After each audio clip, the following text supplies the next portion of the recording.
আমার 28 বছর আমি ধর্মসভা করেছি, আমি বুঝতে পেরেছি একটা দলে আমাকে জয়েন করতে হবে, যে দলে জয়েন করে আমাকে কাজ করতে হবে মানুষের জন্য। তৃণমূলে যাওয়াটা একটা দুর্নীতিগ্রস্ত দলে যাওয়াটা পশ্চিমবাংলার মানুষ এটা ভালোভাবে মেনে নিতে পারছে না।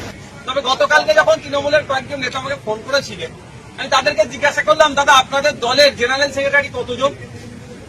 তিনি আমাকে অকপটে উত্তর দিলেন, দাদা এটা আমার পক্ষে বলা সম্ভব নয়, কারণ কখন কাকে বুঝিয়ে দেয় বোঝা মুশকিল। তারপরে ভাবনা চিন্তা করে দেখলাম, এই প্রশ্নটা যদি মমতা ব্যানার্জিকে করি, এই প্রশ্নটা যদি সুব্রত বক্সী মহাশয়কে করি যে স্যার আপনাদের দলের মোট জেনারেল সেক্রেটারির সংখ্যা কত, উনি আমার মনে হয় 5 মিনিট মাথা চুলতে হবে, তারপরে হয়তো এক্সাক্ট সংখ্যাটাও বলতে পারবেন না। মানে যাকে মনে হয় সকাল সন্ধ্যে ধরে বসিয়ে দেয়, একটা পোস্ট বাকি সব ল্যাম্প পোস্ট।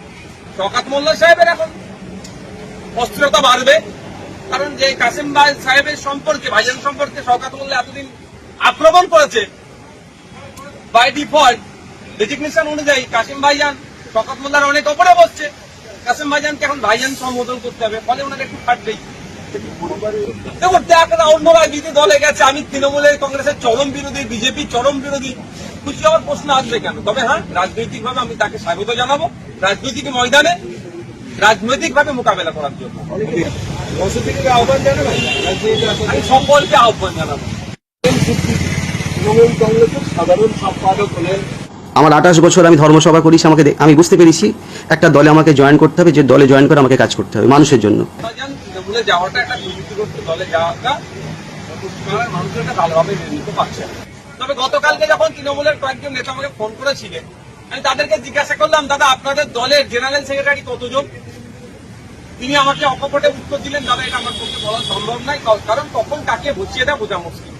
তারপরে ভাবনা চিন্তা করে দেখলাম, এই প্রশ্নটা যদি মমতা ব্যানার্জিকে করি, এই প্রশ্নটা যদি সুব্রত বক্সী মহাশয়কে করি যে স্যার আপনাদের দলের মোট জেনারেল সেক্রেটারির সংখ্যা কত, উনি আমার মনে হয় 5 মিনিট মাথা চুলতে হবে, তারপরে হয়তো এক্সাক্ট সংখ্যাটাও বলতে পারবেন না। মানে যাকে মনে হয় সকাল সন্ধ্যে ধরে বসিয়ে দেয়, একটা পোস্ট বাকি সব ল্যাম্প পোস্ট।